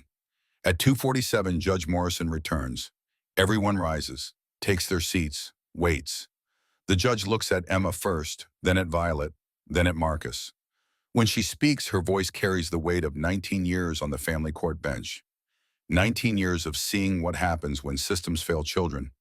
19 years of trying to make right decisions in situations where wrong has already been done. I've reviewed the evidence. I've heard the testimony. I've seen the medical reports and the witness statements and the documentation this child compiled because adults wouldn't. And I've seen something else. I've seen nearly 1,000 people outside this courthouse who came to bear witness. Not to intimidate, but to say that this community is watching and this child matters. Judge Morrison looks at Marcus. Mr. Hayes, you are a danger to this child. You exploited her financially. You imprisoned her physically. You isolated her emotionally. You used your community standing as camouflage for cruelty. And when she asked for help, you used that standing to silence her. This court finds that returning Emma to your custody would place her in imminent danger. Temporary custody is granted to Violet Ashford. The no-contact order is extended indefinitely. The trust fund will remain under independent oversight with restitution proceedings to follow. Emma's hand finds Violet's. Squeezes. Violet squeezes back. Neither speaks because tears don't leave room for words. Furthermore, Judge Morrison continues, I'm ordering a full investigation into your guardianship and financial management. I'm ordering a psychological evaluation. And I'm referring this matter to criminal court for prosecution on all charges. You will stand trial, and until that trial concludes, you will remain under the restrictions already imposed. Do you understand Marcus's face stays calm, but something behind his eyes shifts? Calculation becoming fear, becoming rage, held behind a mask. Yes, Your Honor, this hearing is concluded. The gavel falls. Justice is served. Not perfectly, not completely, but tangibly, officially, in ways that will be recorded and remembered and impossible to undo. Emma walks out of the courthouse between Violet and Anchor. The cameras are waiting. The questions come fast. How does it feel? What do you want to say? Are you scared? Emma stops at the top of the steps, looks at the cameras, at the 1,000 bikes below, at the moment that will define how this story is told. I'm not scared anymore. Emma's voice is clear. I did everything right. I documented, I reported, I asked for help, and the system failed me until people who aren't supposed to be part of the system stepped in. I hope the next kid doesn't have to wait for 1,000 motorcycles to be believed. I hope next time adults believe the first time. The words land, echo, get clipped for news packages that will play on every channel from here to the coast. President Grayson steps forward, adds his piece. This child taught us something, and she taught us that courage looks like an 11-year-old girl refusing to disappear. She taught us that evidence matters. She taught us that sometimes the system needs a push. We were honored to provide that push, and we'll provide it again for the next kid who needs it. The convoy escorts Emma and Violet back to Cedar Ridge Apartments. When they arrive, the parking lot is quiet again. The bikes disperse. The riders return to their lives. But the moment remains, recorded, witnessed, impossible to erase. That night, Emma sleeps through until morning. No nightmares. No waking to check locks. No counting to manage fear. Just sleep, the kind that comes from exhaustion and relief mixed together. The criminal trial happens in January. 3 days of testimony. Emma testifies again. Stronger this time, sure. The jury deliberates for 1 hour and 52 minutes. Returns with a verdict that sounds like thunder in the quiet courtroom. Guilty on all counts. Felony child neglect. False imprisonment. Intimidation of a victim. Theft by fiduciary. Fraud related to the trust and benefits. The Jennifer Hayes homicide investigation is still pending, but the conviction on these charges is enough. Sentencing 2 weeks later. Judge Morrison presiding. Marcus wearing orange again, the expensive suit replaced by jumpsuit reality. Emma reads a victim impact statement, not written by lawyers, written in her own hand in the notebook she's carried for 3 years. Marcus Hayes took 3 years of my life, but he didn't take my voice. He tried. He locked me in rooms and told me nobody would believe me and made sure every system supported his version of reality instead of mine. But I kept documenting, I kept asking, I kept refusing to disappear. Emma looks at Marcus. Jennifer didn't get to speak. So I'm speaking for her too. She died because she asked questions. She died because she stood between you and money. She died because you thought you could get away with it. I hope this means the next girl won't have to cut a chain to be heard. I hope this means the next kid who reports abuse will be believed the first time. I hope this means that community standing isn't enough to hide cruelty. She folds the paper. Thank you for letting me speak. Thank you for listening. Judge Morrison imposes sentence. 12 years Wisconsin State Prison, 8 years initial confinement, 4 years extended supervision, restitution totaling $61,870, permanent no contact provision. Mr. Hayes, Judge Morrison's voice is steel. You preyed on vulnerability. You used faith as weapon. You planned murder disguised as accident. This sentence reflects not just what you did, but what you would have continued doing if Emma Hart hadn't been brave enough to stop you. Marcus is led away. The last time Emma sees him, he's looking back over his shoulder. Not at her, past her, like she's already disappearing from his memory, the way he tried to make her disappear from existence. 6 months pass. Winter becomes spring. Spring becomes early summer. Emma turns 12 in August. But the real marker of change isn't birthday candles. It's the accumulation of normal days.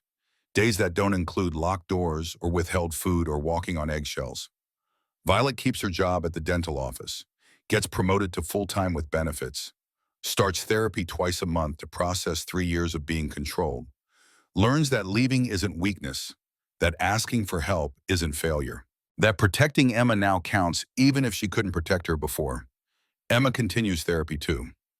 Thursdays at 4, trauma-focused cognitive behavioral therapy, learning that counting isn't something to be ashamed of, that hypervigilance is a survival skill that served its purpose and can be retired gradually, that healing isn't linear and backsliding doesn't erase progress.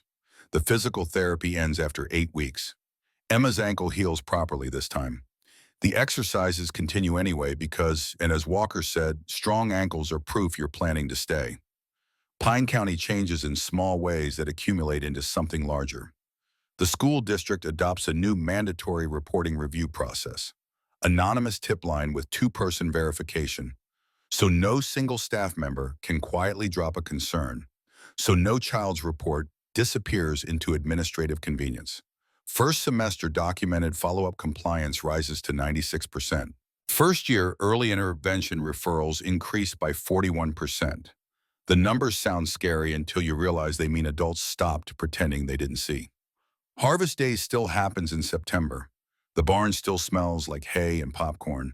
The parade still rolls down Main Street. But that dark corner behind the livestock barn has 2 bright lights now. Volunteer screening includes background checks. Marcus Hayes' name is removed from the donor wall like he never existed. A new tradition starts. A safety corner booth staffed by Advocacy Center volunteers, where kids can report concerns anonymously. where adults are trained to listen first and question later, where the default assumption is belief, not dismissal. On a Saturday morning in June, the Hells Angels host a fundraiser breakfast at Maggie's Timberline Diner. Pancakes and eggs and coffee. Silent auction run by locals, not bikers. The neon mug buzzes in the window like it always has. The smell of bacon grease clings to coats like familiar comfort. The riders don't take the stage, don't make speeches. They flip pancakes in the back, wash dishes, pour coffee. Let the Advocacy Center director explain how the money will be used. Emergency placement programs. Therapy costs insurance won't cover. Legal assistance for families navigating custody. Housing deposits for mothers escaping control. $38,420 raised in one morning. Receipts posted. Donations logged. Transparency that makes gratitude sustainable. Emma helps near the end of breakfast shift, kid-sized apron, spatula too big for her hands, flipping pancakes with concentration that makes Anchor smile from across the kitchen. Customers approach throughout the morning. You're so brave. You're an inspiration. You change things. Emma's response stays consistent. I was scared, but scared people can still be brave. And I wasn't trying to change things. I was trying to survive. The fact that surviving changed things means the system needed changing. On July 12th, Emma stands in Pine County Elementary Gymnasium for the summer science fair. Crepe paper streamers hang from basketball hoops. Projects fill folding tables. Parents crowd the aisles with cameras and pride. Emma's project sits near the back, a model of a foggy forest trail. Trees made from wire and paper mache, ground covered in moss and lichen. And throughout the scene, small LED lights wired to a battery pack that Emma connected herself with text patient guidance. The project title written in careful letters, How Light Finds You in the Dark. The display board explains the circuit, the series versus parallel wiring, the resistance calculations, the battery life estimates. But the conclusion says something different, something that has nothing to do with electricity and everything to do with hope. When you're lost in fog and darkness, light can come from unexpected sources. Sometimes it's a voice recorder gathering evidence. Sometimes it's a notebook documenting truth. Sometimes it's 1,000 motorcycles saying we see you. The important thing is that light exists. You just have to be brave enough to look for it. First place ribbon, not because of technical sophistication, because of the story underneath the science. Because judges understood that some projects are about more than circuits and calculations. Violet sits in the folding chairs watching her daughter explain LED configurations to curious parents and younger kids. She's wearing scrubs from the dental office, came straight from work, hair pulled back, face tired but peaceful. Anchor stands against the wall, not hovering, just present, because presence is what family does. He catches Emma's eye across the gym, nods once, she nods back. Conversation without words. Acknowledgement that they're both still here, still showing up, still choosing courage over comfort. On the evening of Emma's 12th birthday, the Advocacy Center delivers chocolate cake with blue frosting. 12 candles, one for each year. But this time the years feel different. The first 11 scarred by survival. The 12th marked by recovery. The years ahead open with possibility. Emma blows out the candles. This time she doesn't wish for safety. Safety became normal enough that she can wish for other things. I wish I can help other kids like me. The wish spoken out loud because secrets have lost their power. Violet smiles. You already are.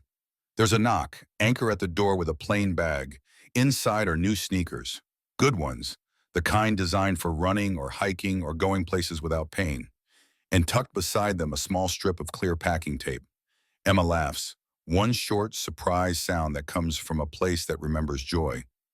She holds up the tape. Inside joke that only they understand. Anchor's voice is gentle. You don't need it anymore. But I thought you might want to remember. I remember.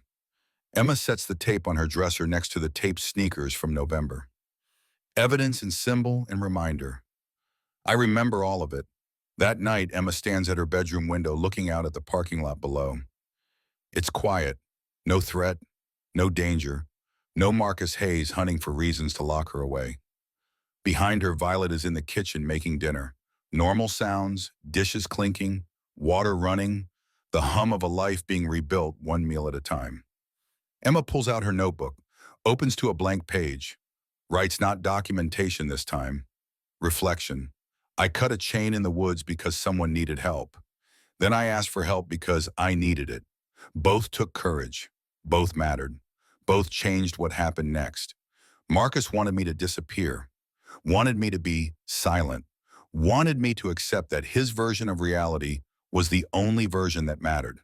But I refused. I documented, I gathered evidence, I asked until someone listened. And when someone finally listened, everything changed. She looks at the taped sneakers on her closet shelf, at the new ones on her feet, at the distance between who she was in November and who she's becoming now. The tap, tap, tap of that broken sneaker taught her something Marcus never understood, that sometimes the sound of your own survival is the most important sound you'll ever make. That limping forward is still forward. That breaking chains starts with refusing to accept them. 3 years of being told she was dramatic, confused, grieving, making things up. 3 years of adults choosing comfort over courage. 3 years of systems failing because believing her meant admitting they'd been wrong to look away. But Emma didn't need them to believe her. She needed them to see the evidence. And once they saw it, belief became irrelevant. Facts don't require faith. Now there are protocols, training, anonymous tip lines, two-person verification systems, background checks for volunteers, lights in dark corners, advocacy booths at festivals, changes that ripple out from one girl's refusal to stay silent. The Advocacy Center created something they call Emma's Protocol. Every child welfare call gets independent review. Every report gets documented. Every failed intervention gets examined. Not to punish, but to improve. Not to blame, but to learn. Marcus sits in Wisconsin State Prison counting years until parole that might never come. Jennifer Hayes' family has filed wrongful death charges. The insurance company is suing for fraud. The festival committee removed his name from everything. Sheriff Boyd retired early. Quiet departure. No investigation. But everyone knows why. Knows that his slow walking of Emma's reports cost her years of childhood, cost Jennifer her life, cost the community its moral authority. The gray house on Birch Run Road sold for a loss. New family moved in. They don't know the history. Don't know about the mudroom, or the lock, or the 3 years of suffering that soaked into those walls. Maybe someday, they'll wonder why that one room feels different, why it smells like sadness even after fresh paint, why children who visit don't like to play there. Emma doesn't go back, doesn't need to. The house was never home. It was just a place she survived. Home is Unit 3B at Cedar Ridge Apartments. Is Violet cooking dinner and asking about school? Is therapy on Thursdays and science fair projects and birthday cake with candles that mark years forward, not years lost? Home is knowing that the door locks from the inside, that the window opens, that food isn't a weapon, that counting is optional, not required, that being believed is becoming normal instead of miraculous. Emma closes her notebook, puts it on the shelf next to 3 years' worth of documentation, evidence that served its purpose, truth that changed reality. Courage that looked like an 11-year-old girl refusing to accept what adults told her was acceptable. She walks to the kitchen, sits at the table while Violet serves pasta. They eat together, talk about small things, the science fair ribbon, the new project Emma wants to start, the field trip Violet's dental office is planning. Normal conversation, normal evening, normal life that isn't normal at all when you remember what came before. When you remember locked doors and stolen money and the absolute certainty that nobody would believe you over a man who smiled at church and volunteered at festivals and knew exactly which face to show which audience. But Emma did get believed, eventually. After she made it impossible not to believe her, after she documented and recorded and kept asking until someone finally said, yes, I see it, and yes, I'll help, and yes, you deserve protection. The 1,000 bikes that came to courthouse that November morning are gone now, dispersed back to their lives, but their presence remains. In the news footage that played nationally, in the message they sent that protection can come from unexpected places, in the proof that sometimes the people society doesn't trust are the ones who show up when society's institutions fail. Anchor text once a week. checking in, not hovering, just maintaining connection. Reminding Emma that the support didn't end when the crisis resolved. That family is built through showing up consistently, not dramatically. Walker sends Emma books about investigative journalism, about people who documented injustice and changed systems, about children who became advocates because they understood what it meant to need one. Kane stops by monthly, updates on the legal proceedings, Jennifer's case moving toward trial, restitution payments being enforced, changes in county procedures that directly resulted from Emma's case. President Grayson calls on Emma's birthday, asks about school and science fair and whether she needs anything. Doesn't make it about the club or the rescue or the debt Emma doesn't owe. Just stays connected because that's what chosen family does. 6 months have passed, but the changes are permanent. The taped sneaker in the closet reminds Emma where she started. The new sneakers on her feet show where she's going. The notebook on the shelf documents the journey between. She survived, not quietly, not passively, not by accepting what adults told her to accept, or believing what systems told her was believable. She survived by cutting a chain when someone needed help, by running when she needed escape, by documenting when she needed proof, by asking when she needed rescue, by refusing when adults told her to accept. She survived by being 11 years old and braver than every adult who looked away, smarter than every system that failed her, more determined than every obstacle Marcus Hayes put in her path. And now she's 12, starting 7th grade in the fall, planning to join the journalism club, thinking about how to help other kids who are where she was, who are counting under their breath and wearing taped shoes and wondering if anyone will ever believe them. Emma knows something those kids don't know yet, something she learned through fog and fear and chains that snapped under a multi-tool wielded by bleeding hands.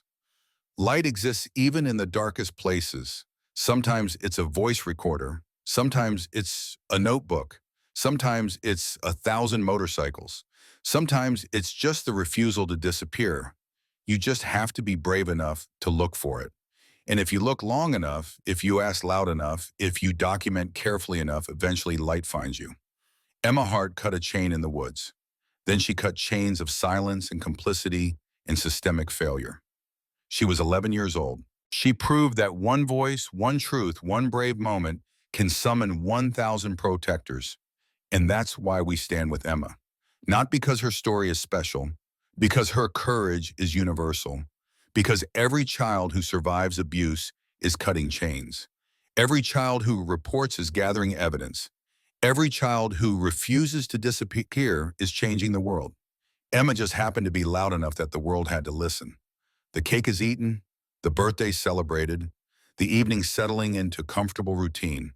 Emma goes to her room, changes into pajamas, brushes her teeth, does all the normal things that took 3 years to become normal again. She gets into bed, the one that's hers in the apartment that's home in the life that's safe.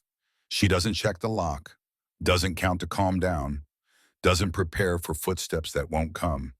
She just sleeps, deep and dreamless, the sleep of someone who knows that tomorrow morning the door will still be unlocked. That safety isn't borrowed or temporary or conditional, that she earned it by refusing to accept anything less. Outside the window, stars watch over Pine County, over the courthouse where justice was served, over Maggie's diner where belief was given, over the woods behind Harrow Lake where a chain was cut and everything changed. The stars don't judge, don't weigh, don't decide who deserves protection and who doesn't. They just shine, constant, present, light in darkness that doesn't require anything except eyes willing to look up. Emma dreamed of stars once, in the mudroom, in the dark, when locked doors and hunger and fear felt like the only reality that would ever exist. She dreamed that somewhere above the ceiling, in the roof, in the gray sky of Pine County, there was light. She was right. There was light, is light, will be light. Sometimes it takes 1,000 motorcycles to prove it. Sometimes it takes one 11-year-old girl with a voice recorder and a notebook. Sometimes it takes a chain breaking, under bleeding hands, and the sound of a taped sneaker tap, tap, tapping toward help. But it's there. Light, truth, justice, safety. You just have to be brave enough to cut the chains that keep you from reaching it. And Emma Hart was exactly that brave.